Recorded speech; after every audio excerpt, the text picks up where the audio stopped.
శ్రీ సంప్రదాయ ఛానల్ వీక్షకులకు దాసోహములు. ఆండాళ్ అనుగ్రహించినటువంటి తిరుప్పావై వ్రతానుష్ఠానంలో నేడు 5వ రోజు 5వ పాశుర అనుసంధానం. నీళాతుంగస్తనగిరి తటీ సుప్తముద్భోజ్య కృష్ణం పారార్థ్యం స్వం శృతి శతశిరసిద్ధమధ్యాపయంతి స్వోచ్ఛిష్టాయాం సృజనిగళితం జాబలాత్కృత్య భుంక్తే గోదా తస్యై నమ ఇదమిదం భూయ ఏవాస్తు భూయః. ஆண்டாள் திவ்ய திருவடிகளே சரணம். மாயனை மன்னுவட மதுரை மைந்தனை தூய பெருநீர் யமுனத்துறைவனை ஆயர் குலத்தினில் தோன்றும் அணிவிளக்கை தாயை குடல் விளக்கம் செய்த தாமோதரனை தூயோ மாய ஒந்து நாம் தூமலர் தூவித் தொழுது வாயினால் பாடி மனத்தினால் சிந்திக்க போய பிழையும் புகுதருவா நின்னனவும் తీయనిల్ తూషాగం చెప్పేలోరెంబాబాయ్. ఆండాళ్ దివ్య తిరువడిகளே శరణం. అమ్మవారు ఈ వ్రతానుష్ఠానంకి పూనుకొనగానే 4 రోజులు గడిచిపోయింది. ఈ రోజు 5వ రోజు. 5వ రోజుకు రాగానే ఒక గోపిక ప్రశ్నిస్తూ ఉన్నది. అందులో చేరడానికి వచ్చినటువంటి ఒక మగువ లేదా ఒక స్త్రీ, ఒక చెలికత్తె అమ్మవారిని ఈ విధంగా ప్రశ్నిస్తూ ఉన్నది. అమ్మా, మనం చాలా గొప్ప చెప్పినట్టుగా మంచి వ్రతాన్ని, శ్రేష్టమైనటువంటి పరమ పురుషార్థాన్ని పొందేటువంటి దివ్య వ్రతాన్ని చేపట్టాం, దాంట్లో సందేహం లేదు. కానీ ఒక విషయం నాకు అనుమానం, నా అనుమాన నివృత్తి చెయ్యవమ్మా అని చెప్పని అడుగుతున్నది. ఏమిటి అనగా, ఏ పని తలపెట్టినా కూడా ఏవో విఘ్నాలు దాపురిస్తూ ఉంటాయి. మంచి పనే తలపెట్టవచ్చు మనం, కానీ విఘ్నాలు మాత్రం ఎన్నో వస్తుంటాయి. శ్రేయాంసి బహు విఘ్నాని అని చెప్పని అంటారు కదా. కాబట్టి అలా ఎన్నో విఘ్నాలు. ఉదాహరణకు శంబరాంతకుడైనటువంటి దశరథుడు శ్రీరామచంద్ర స్వామి వారికి పట్టాభిషేకం చేయాలని సంకల్పం చేశాడు. ఆ ముహూర్తం పెట్టినవాడు కూడా ఎవరు? బ్రహ్మర్షి అయినటువంటి వశిష్ఠుడు. కాబట్టి అటువంటి ముహూర్తానికే ఎన్నో విఘ్నాలు ఏర్పడ్డాయి. ఆ విఘ్నాలు ఏమైందో తెలుసు మనకు. ఆ పట్టాభిషేక సంకల్పము, దశరథుని యొక్క సంకల్పం నెరవేరలేదు కదా, ఎన్నో విఘ్నాలు వచ్చాయి కదా. అదేవిధంగా మనము గొప్ప వ్రతాన్ని చేపట్టాం, బాగానే ఉంది. కానీ మనము అనాది నుంచి ఎన్నెన్ని పాపాలు, చెయ్యకూడని పనులు, మహాదుర్మార్గాలు, స్వామికి ఇష్టం కానటువంటివి, శాస్త్రం నిషేధించినటువంటివి, ఎన్నో దుర్మార్గమైనటువంటి పాపాలు, ఎన్నో ద్రోహములు ఎన్నో చేసి ఉన్నాము, పాపాలెన్నో తలపెట్టాము, చేశాము. ఆ పాపాలన్నీ మూటగట్టుకొని ఇప్పుడు ఈ వ్రతంలో జరిగి పెరుమాళ్ళ దగ్గరికి వెళితే ఆయన అనుగ్రహించి చాలా మంచి పని చేశారని మనం రక్షిస్తాడా? మనం కోరినటువంటి ఆ ఉత్తమ పురుషార్థాన్ని ఆయన అనుగ్రహిస్తాడా? లేదు కదా. కాబట్టి మొట్టమొదలు ఈ పాపాలు ఎట్లా పోవాలో, ఈ మనం చేసుకున్నటువంటి అమితమైనటువంటి అనంతమైనటువంటి ఈ పాప రాశి ఎట్లా తొలగిపోతుందో వాటిని తొలగొట్టకుండా, ఈ విఘ్నములు తొలగించుకోకుండా మనం స్వామి దగ్గరికి వెళ్ళి ఈ వ్రతంలో చేరితే ప్రయోజనమే ఉన్నది, ఆయన దగ్గరికి పోతే ప్రయోజనమే ఉన్నది, మన లక్ష్యం నెరవేరదు కదా అని చెప్పని ఒక గోపిక ప్రస్తావిస్తే ఆ గోపికకు సమాధానంగా అమ్మవారు ఈ పాశనం చెప్పింది. ఏమిటి? మాయనై.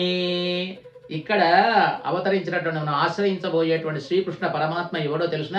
ఆయనకు అనంతమైనటువంటి నామములు ఉన్నాయి. అందులో అమ్మవారు స్వామిని అంటున్నది మాయనై, మహామాయావి అయినటువంటి వాడు.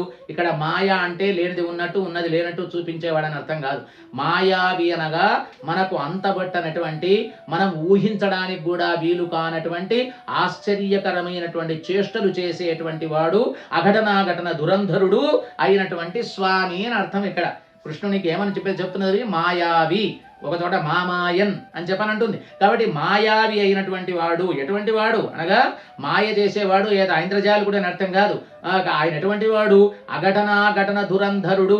నీవు ఏది కూడదు, ఏమీ చేయది కాదు, కూడదు అనుకున్నటువంటి ఆ పనిని ఘటింపజేసేటువంటి వాడు, సర్వస్వతంత్రుడైనటువంటి స్వామి.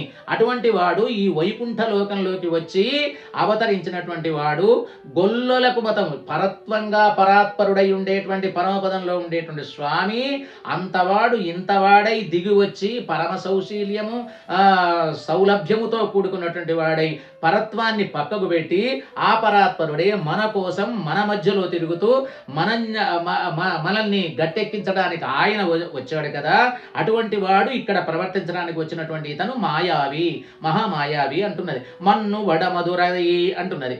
భగవత్ సంబంధం కలిగినటువంటి ఈ మధురా నగరము, ఈ ఉత్తర మధుర కృష్ణుడు ఉన్నటువంటి ఈ స్థలం ఏదైతే ఉందో ఈ ఉత్తర మధుర ఇది ఎటువంటిదట మన్ను వడ మధురై మడు అన్న వడ మధురై అని చెప్పంటే అర్థం ఏమిటి నిరంతరమైన భగవత్ సంబంధం కలిగినటువంటి ఈ ఉత్తర కేవలం కృష్ణావతార కాలంలో మాత్రమే కాదు అన్ని కాలములలో కూడా దీనికి భగవత్ సంబంధము ఉన్నది అని చెప్పంటారు.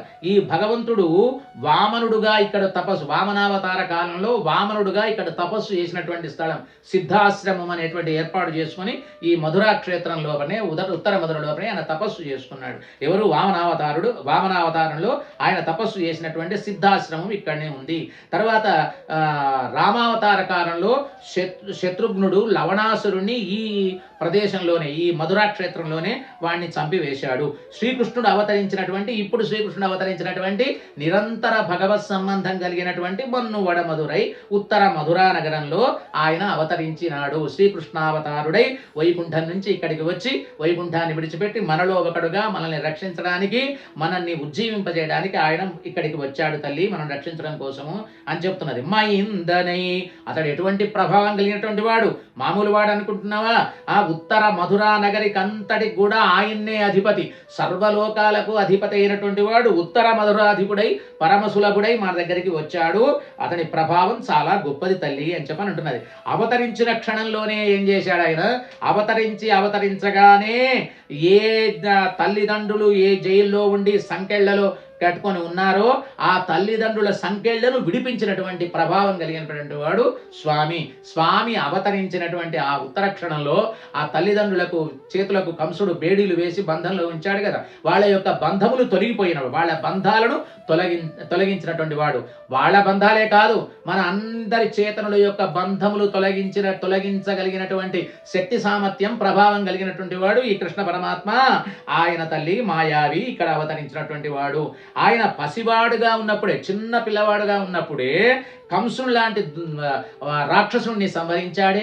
అంతటి కంసుణ్ణి సంహరించగలిగినటువంటి గొప్ప ప్రభావం కలిగినటువంటి వాడు ఆయన.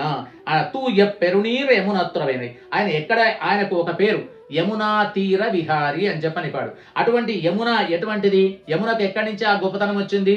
కృష్ణుడు యమునా తీరంలో విహరించడం వల్ల యమునకు పేరు వచ్చింది.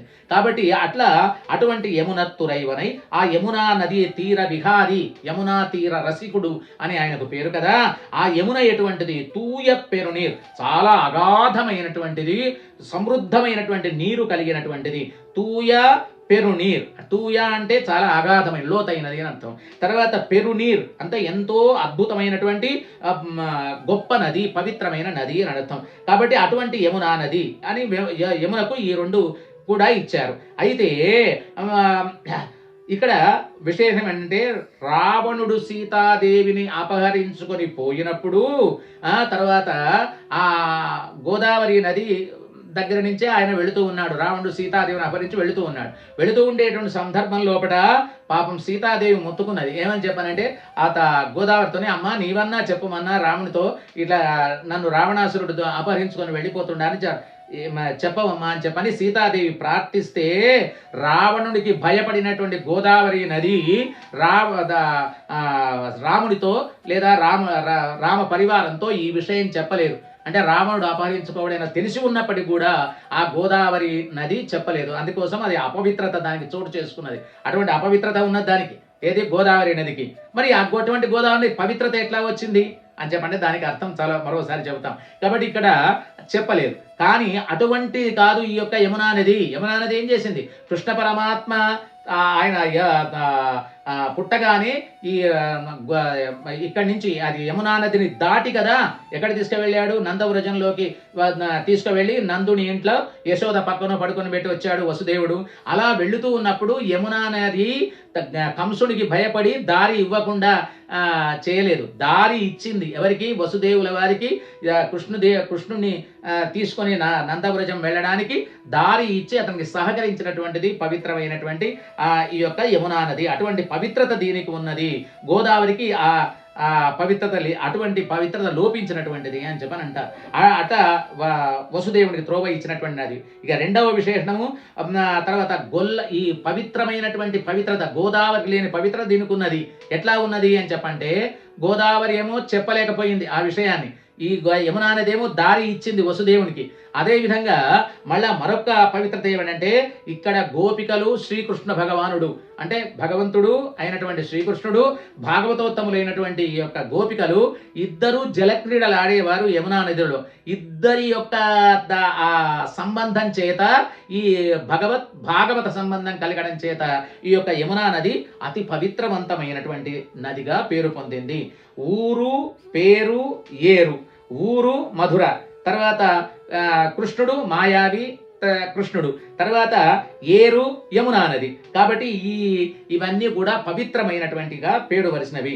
వడ మధురై మైందనై, అటువంటి వడ మధురకు అంటే ఉత్తర మధురా నగరికి అధిపతి అయినటువంటి వాడు అని చెప్పని అంటున్నారు. తర్వాత దామోదరణై అనేటువంటి పేరు కూడా ఇక్కడ చెప్పబడ్డది కదా.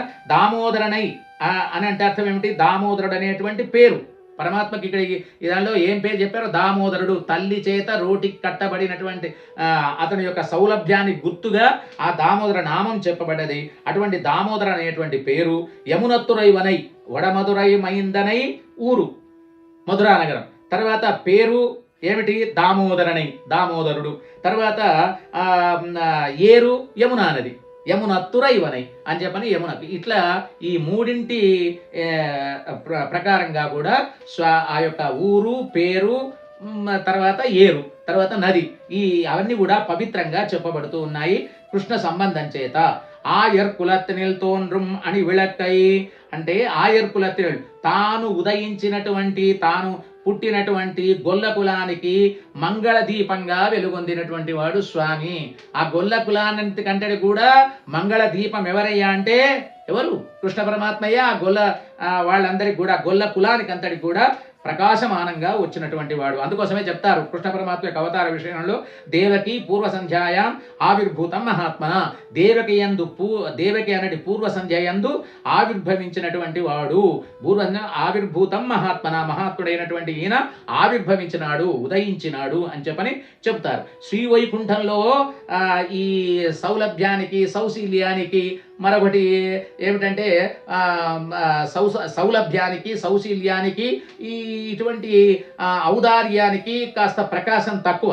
కానీ ఇక్కడ ఈ మధురా నగరం లోపల అలా పరత్వానికి అక్కడ గొప్పతనమేమో కానీ ఇక్కడ ఆయనకు ఉండేటువంటి ఈ సౌలభ్య సౌశీల్యాది ఉత్తమమైనటువంటి ఈ గుణాలకు ప్రకాశం ఇక్కడ లభించినటువంటిది. కాబట్టి అటువంటి గుణ ప్రకాశం కలిగినటువంటి వాడు, ఆ మంగళ దీపం వంటి వాడు పరమాత్మ అని చెప్తున్నాడు. తా ఎయ్ కుడల్ విలక్కం శైద దామోదరణై, తాను జన్మించినటువంటి యశోద గర్భమునకు కీర్తి తెచ్చినటువంటి వాడు. దామోదరుడు అని ఎందుకంటారు అంటే కృష్ణ పరమాత్మను యశోదాదేవి ఆయన చేసేటువంటి అల్లరి పనులకు ఆ క్రీడలకు భరించలేక ఒక పర్యాయం అతన్ని రోటికి కట్టి వేసింది కదా, ఉలూకల బంధనం అంటారు. ఆ ఉలూకలానికి కట్టి వేసినప్పుడు అటువంటి ఆయనను అందరి బంధములు తెంచేటువంటి కృష్ణ భగవాను రోట కట్టి బంధించడానికి అవకాశం పొందిందే, అంత గొప్ప అదృష్టాన్ని పొందినటువంటి తల్లి యశోదాదేవి అని చెప్పని అంటున్నారు. సౌలభ్య గుణాన్ని ఆ సౌశీల్య గుణాన్ని చెప్పే ఉద్దేశంతో దామోదరణై అనేటువంటి పేరును కూడా ఇక్కడ చేర్చారు. తూయో మాయవందునాం, మనము అటువంటి కృష్ణ పరమాత్మను తూయో మాయవందునాం మనం ఏం చేయాలి? పరిశుద్ధులమై అక్కడికి వచ్చి అంటే ఆయనను సమీపించి ఈ వ్రతంలో చేరి పెరుమాళను సమీపించి ఏం చేయాలి? పెరుమాళను సమీపించి తూమలర్ తూవి అంటే పవిత్రమైన పుష్పములు కొన్ని ఇంటి నుంచి వేయేటప్పుడే కాస్త పుష్పాలు అవి తీసుకొని వచ్చి పెరుమాళ్లకు పాదార విందం పైన సమర్పించాలి. తొഴുదు వాడికి నమస్కరించాలి. వాయినాల్ పాడి అంటున్నది. వాయినాల్ పాడి గొంతెత్తి ఆయన యొక్క దివ్య నామాన్ని పాడాలి, దివ్య నామ సంకీర్తనం చేయాలి. మనత్తినాల్ మనస్సు లోపల ఆయన యొక్క దివ్య మంగళ ముగ్ధ మనోహర స్వరూపం కదా, స్వామి యొక్క దివ్య స్వరూపాన్ని మనస్సు లోపల ధ్యానించాలి. మనోవాక్కాయ కర్మముల ద్వారా పెరుమాళ్ళ యొక్క నామ సంకీర్తనం చెయ్యాలి. ఆయన యొక్క దివ్య మంగళ విగ్రహాన్ని మనస్సు లోపల ధ్యానించాలి. తర్వాత ఆయనకు పూలో పత్రము సమర్పించాలి. శరీరం ఉంచినందుకు ఆయన పాదాల విందముల వైపు నమస్కరించాలి అని చెప్తున్నారు. ఇవి చేస్తే త్రికరణ శుద్ధిగా మనోవాక్కాయ కర్మముల ద్వారా స్వామిని సేవిస్తే పోయ పిഴయం పగుదరువా నిన్నవం. మనకు అనేక జన్మల నుంచి మనం కూడబెట్టుకున్నటువంటి ఈమె పాపములు అన్నది కదా, ఆ పాప రాశి ఏదైతే ఉందో అనంతమైనటువంటి పోయిన జన్మల నుంచి మనం కూడబెట్టుకున్నటువంటి సంచిత కర్మలు, వచ్చే జన్మలలో అనుభవించబోయేటువంటి ఇతరమైనటువంటి ఆగామి పాపాలు ఏవైతే ఉన్నాయో, ఇటువంటి సమస్తమైనటువంటి పాప ఫలితాలు ఏవైతే ఉన్నాయో ఇవన్నీ కూడా, ఈ పాపములన్నీ కూడా అవన్నీ కూడా ధ్వంసమైపోతాయి. ఎలా ధ్వంసమైపోతాయో చెప్పింది అమ్మవారు. తర్వాత పోయ పిഴയും పొగదరువా నిన్నవం తీనిల్ తూషాగం, అగ్నిలో వేసినటువంటి దూది పింజల మాదిరిగా అవన్నీ కూడా పాపములన్నీ కూడా భస్మీపటలమవుతాయి అని చెప్పని ఈ పాశురం యొక్క అంతరార్థం. ఏ విఘ్నములు కరగవు కాబట్టి పరమాత్మను తప్పనిసరి వెళ్ళి సేవించాలి అని చెప్పని ఈ పాశురంలో చెప్తున్నారు. ఇక స్వాపదేశం లోపల ఇప్పుడు స్వామికి చెప్పినటువంటి యొక్క కృష్ణుడికి చెప్పినటువంటి విశేషణములన్నీ కూడా ఎవరికి చెందుతాయి అనగా ఆచార్యపరంగా చెప్తాడు. మాయావి, ఆచార్యుడు కూడా మాయావి అని చెప్పని అంటారు. కాబట్టి అతడు అద్భుతమైనటువంటి మట్టి బొమ్మల లాంటి మనల్ని పెరుమాళ్ళు అంగీకరించే విధంగా ఉత్తమమైనటువంటి ఆత్మలుగా తీర్చిదిద్దగలిగినటువంటి వాడు ఆచార్యుడు మాత్రమే. కాబట్టి అటువంటి వాడు ఆచార్యుడు అని చెప్పని చెప్తున్నారు. అటువంటి ఆచార్యోత్తముని ఆశ్రయించి ఆచార్యుని నామగానం చేస్తే మనము ఉజ్జీవింపబడతాము అని ఈ పాశ్రం యొక్క స్వాపదేశార్థంగా ఆచార్యపరంగా అర్థం చెబుతున్నారు. ఆండాళ్ దివ్య తిరువడిగడే శరణం. సర్వం శ్రీకృష్ణార్పణమస్తు.